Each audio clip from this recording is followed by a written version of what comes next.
नमस्कार दोस्तों, आज मैं आपको चैत्र मास में नित्य नियम से सुनी जाने वाली गणेश भगवान की कहानी सुनाने जा रही हूँ। प्रेम से बोलिए गणेश भगवान की जय हो। एक समय की बात है, एक गांव में एक अंधी बुढ़िया माई रहती थी। वह गणेश भगवान की परम भक्त थी। आंखों से भले ही दिखाई नहीं देता था, परंतु वह सुबह शाम गणेश वंदना में मग्न रहती थी। गणेश जी बुढ़िया माई के भक्ति से बड़े प्रसन्न हुए। उन्होंने सोचा, यह बुढ़िया माई मेरा नित्य नियम निभाती है, परंतु बदले में कभी कुछ नहीं मांगती है। भक्ति भाव का फल तो उसे मिलना ही चाहिए। ऐसा सोचकर गणेश भगवान एक दिन बुढ़िया माई के सम्मुख प्रकट हुए तथा बोले, माई तुम मेरी सच्ची भक्त हो, तुम मेरा नित्य नियम निभाती हो, मैं उससे बहुत प्रसन्न हूँ, अतः तू जो वरदान चाहो हमसे मांग सकती हो। बुढ़िया माई बोली, प्रभु मैं तो आपकी भक्ति प्रेम भाव से करती हूँ, मांगने का तो मैंने कभी सोचा ही नहीं, अतः मुझे कुछ नहीं चाहिए। गणेश भगवान पुनः बोले, मैं वरदान देने के लिए आया हूँ। बुढ़िया माई बोली, मुझे मांगना तो नहीं आता, अगर आप कहें तो कल मांग लूँ, तब तक मैं अपने बेटे व बहू से सलाह भी कर लूंगी। गणेश भगवान कल आने का वादा करके अंतर ध्यान हो गए। बुढ़िया माई का एक पुत्र व बहू थे। बुढ़िया माई ने सारी बात उन्हें बताई और सलाह मांगी। बेटा बोला, माँ तू गणेश भगवान से ढेर सारा पैसा मांग लो, हमारी गरीबी दूर हो जाएगी, सब सुख चैन से रहेंगे। बुढ़िया माई की बहू बोली, नहीं माँ जी, आप पोते पोती का वरदान मांगे, वंश को आगे बढ़ाने वाला भी तो कोई चाहिए। बुढ़िया माई बेटे व बहू की बात सुनकर सोचने लगी, यह दोनों तो अपने अपने मतलब की बातें कर रहे हैं। फिर बुढ़िया माई ने अपने पड़ोसन से सलाह लिया। पड़ोसन ने कहा, तुम्हारी सारी जिंदगी दुखों में कटी है, अब जो थोड़ा सा जीवन बचा है वह तो सुख से व्यतीत हो जाए। धन अथवा पोते का तू क्या करेगी, अगर तुम्हारी आंखें ही नहीं है तो यह तो सांसारिक वस्तुएं तुम्हारे लिए व्यर्थ है, अतः तुम अपने लिए अपने आंखों की रोशनी मांग ले। बुढ़िया माई घर लौट आई। बुढ़िया माई और सोच में पड़ गई। वह सोचा कि कुछ ऐसा मांगूं जिससे मेरे बेटे व बहू सबका भला हो, लेकिन ऐसा क्या हो सकता है। बुढ़िया माई कभी कुछ मांगने का मन बनाती तो कभी कुछ, परंतु कुछ भी निर्धारित ना कर सकी। दूसरे दिन गणेश भगवान पुनः प्रकट हो गए तथा बोले, बुढ़िया माई तुम अपना वरदान मांग लो। गणेश भगवान के पावन वचन सुनकर बुढ़िया माई बोली, यदि आप मुझसे प्रसन्न हैं तो कृपा मुझे मन इच्छित वरदान दीजिए। मैं अपने पोते को सोने के गिलास से दूध पीते हुए देखना चाहती हूँ। बुढ़िया माई की बातें सुनकर गणेश भगवान उसके सादगी व सरलता पर मुस्कुरा दिए और बोले, तुमने तो मुझे ठग ही लिया। मैंने तुम्हें एक वरदान मांगने के लिए बोला था, परंतु तुमने तो एक वरदान में ही सब कुछ मांग लिया। तुमने अपने लिए लंबी उम्र मांग ली, आंखें मांग ली, बेटे के लिए धन व बहू के लिए पोता भी मांग ली। पोता होगा, ढेर सारा पैसा होगा, तभी तो वह सोने के गिलास में दूध पिएगा। पोते को देखने के लिए तुम जिंदा रहोगी, तभी तो देख पाओगी। अब देखने के लिए आंखों की रोशनी भी देनी पड़ेगी। गणेश भगवान बोले, जो भी तुमने मांगा है वह सब तुम्हें मिल जाएगा। इतना कहकर गणेश भगवान अंतर ध्यान हो गए। गणेश भगवान की कृपा से बुढ़िया माई के घर में अन्न धन पोता पोती से भर गया। हे गणेश भगवान, जैसे आपने बुढ़िया माई पर कृपा करी, वैसे ही अपने सभी भक्तों पर अपनी कृपा बनाए रखना। कहानी अधूरी हो तो पूरी करना, पूरी हो तो मान रखना। प्रेम से बोले गणेश भगवान की जय हो, भोलेनाथ की जय हो, माता पार्वती की जय हो। एक समय की बात है, एक गांव में एक कुआं था, उसमें एक मेढक और मेढकी रहते थे। एक बार वह दोनों कुएं के अंदर पानी में खेल रहे थे, तभी कुएं पर एक पनिहारी पानी भरने आई और उसने पानी अपने मटकी में भरा।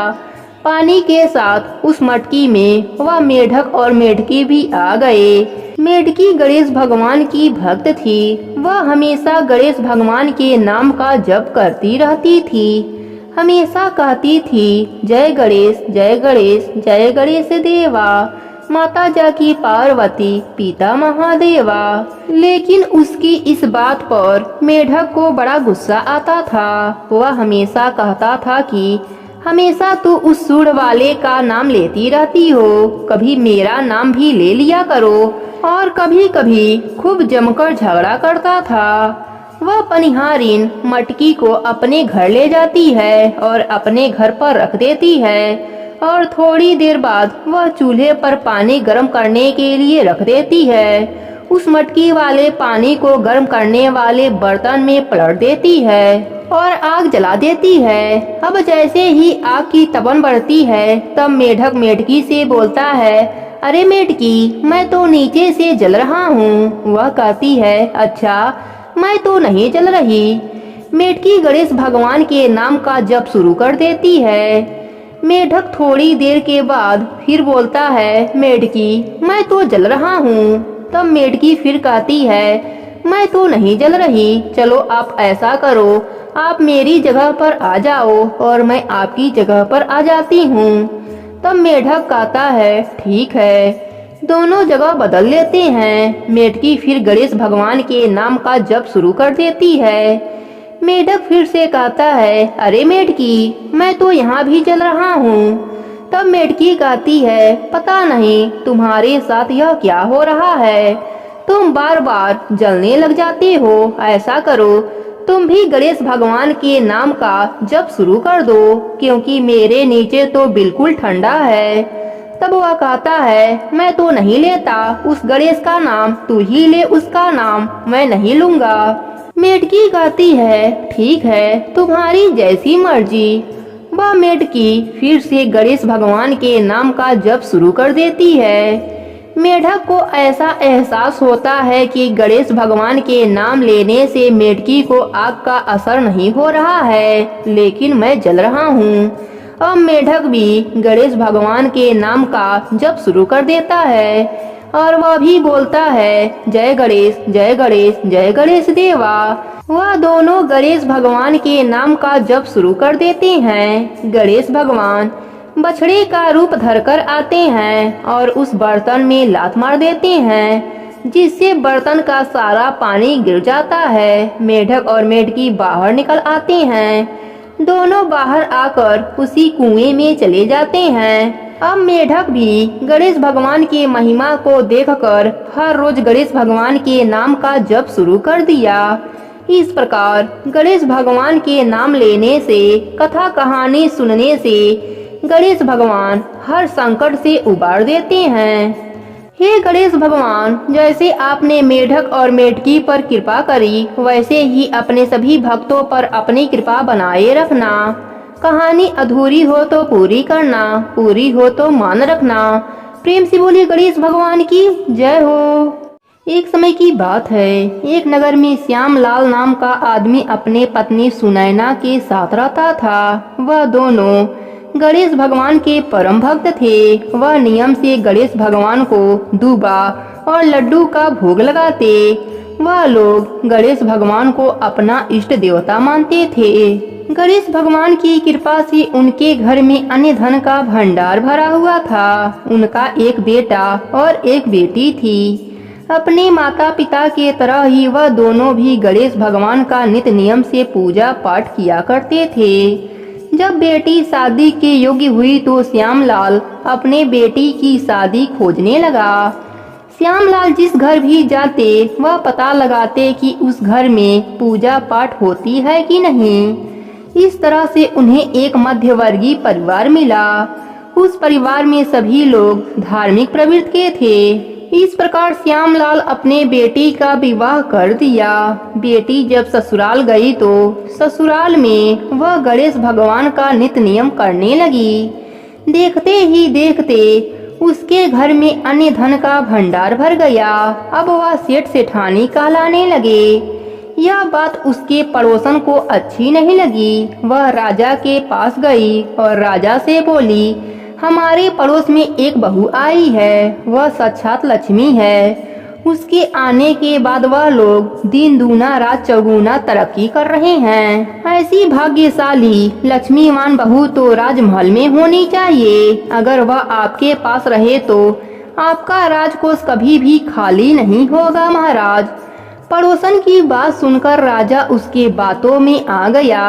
वह राजा सेठ के घर से उसके बहू को लाने का हुक्म दे दिया। सिपाही आए और बहू को साथ चलने को कहा। बहू ने कहा, आप महाराज से कह दीजिएगा कि मैं 12 दिन बाद आ जाऊंगी। इस प्रकार सिपाही राजमहल आकर राजा को बता दिए। राजा भी मान गया। बहू गणेश भगवान से प्रार्थना करने लगी, हे प्रभु, मेरी लाज आपके हाथों में है, आप मेरी रक्षा कीजिए। गणेश भगवान के कोप से राजा के शरीर में जलन होने लगा। देखते ही देखते उसके शरीर में कोढ़ निकल आया। वह अपना बहुत इलाज करवाया पर उसके शरीर से जलन समाप्त ही नहीं हो रहा था। फिर उसने पंडितों से इसका उपाय पूछा। तब पंडितों ने बताया कि आपने सत्य की बहू पर बुरी नजर डाली है, इस कारण आपको गणेश भगवान सजा दे रहे हैं। फिर राजा पछताता हुआ सेठ के घर गया और सभी लोगों से क्षमा मांगा और गणेश भगवान से भी क्षमा मांगा। इतना करते ही राजा का शरीर पहले जैसा हो गया। राजा ने सेठ को बहुत सा धन दिया और पड़ोसन को सजा दी। हे गणेश भगवान, जैसे आपने बहू की लाज बचाई, बहू का घर अन्य धन से भर दिया, वैसे ही अपने सभी भक्तों पर अपनी कृपा बनाए रखना। कहानी अधूरी हो तो पूरी करना, पूरी हो तो मान रखना। प्रेम से बोले गणेश भगवान की जय हो। एक समय की बात है, एक सेठ अपने परिवार के साथ रहते थे। सेठ का गांव से शहर तक बहुत बड़ा व्यापार था। सेठ जी गणेश भगवान के भक्त थे। सेठ जी का मानना था कि उनके परिवार की हर खुशहाली का कारण गणेश भगवान हैं। सेठ जी नियम अनुसार रोज नदी पर नहाने जाते और आकर गणेश भगवान की पूजा पाठ करते और उन्हें भोग लगाते, फिर स्वयं भोजन करते। यह बात सेठानी जी को अच्छी नहीं लगती। वह धार्मिक नहीं थीं और ईश्वर में विश्वास भी नहीं रखती थीं। एक बार सेठानी ने सोचा कि यह इतना गणेश भगवान को मानते हैं, गणेश भगवान की पूजा करते हैं, लेकिन इससे क्या होता है, और नहीं तो वह अपना टाइम खराब करते हैं। आज देखती हूँ कि वह कैसे गणेश भगवान का पूजा करते हैं। अगले दिन जब सेठ जी नदी पर नहाने जाते हैं तो सेठानी जी गणेश जी की मूर्ति को उठाकर मूर्ति को कपड़े में ढककर बगीचे में जमीन खोदकर उसमें दबा देती हैं। जब सेठ जी नदी पर से नहाकर घर आते हैं और देखते हैं कि गणेश भगवान की मूर्ति तो मंदिर में नहीं है, तो वह सेठानी से पूछते हैं, गणेश जी की मूर्ति मंदिर में नहीं है, कहाँ गई? तो सेठानी जी बोलती हैं, मुझे नहीं मालूम, मूर्ति को घर में बहुत ढूंढा जाता है। उस दिन सेठ जी गणेश जी को भोग नहीं लगा पाए, इसलिए खाना भी नहीं खाए और गणेश भगवान से प्रार्थना करते हैं कि प्रभु, लगता है आप मुझसे नाराज हो गए हैं और कहीं चले गए हैं। अब जब तक आप वापस नहीं आ जाते मैं खाना नहीं खाऊंगा। उस दिन पूरा दिन निकल जाता है। सेठ की भक्ति में श्रद्धा थी, इसलिए उसी रात एक चमत्कार हुआ।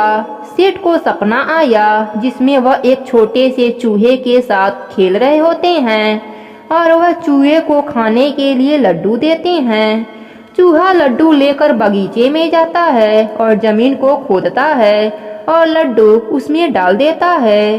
अचानक सेठ जी की नींद खुल जाती है। सेठ जी बगीचे में जाते हैं और मिट्टी खोदने लगते हैं। जहां उनको सपने में दिखा था वहीं खोदते हैं। वहीं से उनको कपड़े में लपेटे हुए गणेश भगवान की मूर्ति दिखाई पड़ती है। सेठ जी गणेश भगवान को नहलाकर पूजा करते हैं और मंदिर में स्थापित कर देते हैं और सेठानी को सारी बात बताते हैं। जब सेठानी यह बातें सुनी तो उसे बहुत ही आश्चर्य होता है और सेठानी को अपने गलती का एहसास हो जाता है। फिर सेठानी सेठ जी को सारी बात बताती है और सेठ जी से क्षमा मांगती है।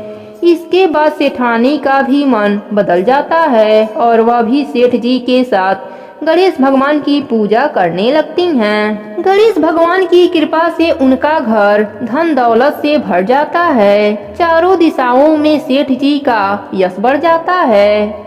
हे गणेश भगवान, जैसे आपने सेठ पर अपनी कृपा करी वैसे ही अपने सभी भक्तों पर अपनी कृपा बनाए रखना। कहानी अधूरी हो तो पूरी करना, पूरी हो तो मान रखना। प्रेम से बोले गणेश भगवान की जय हो।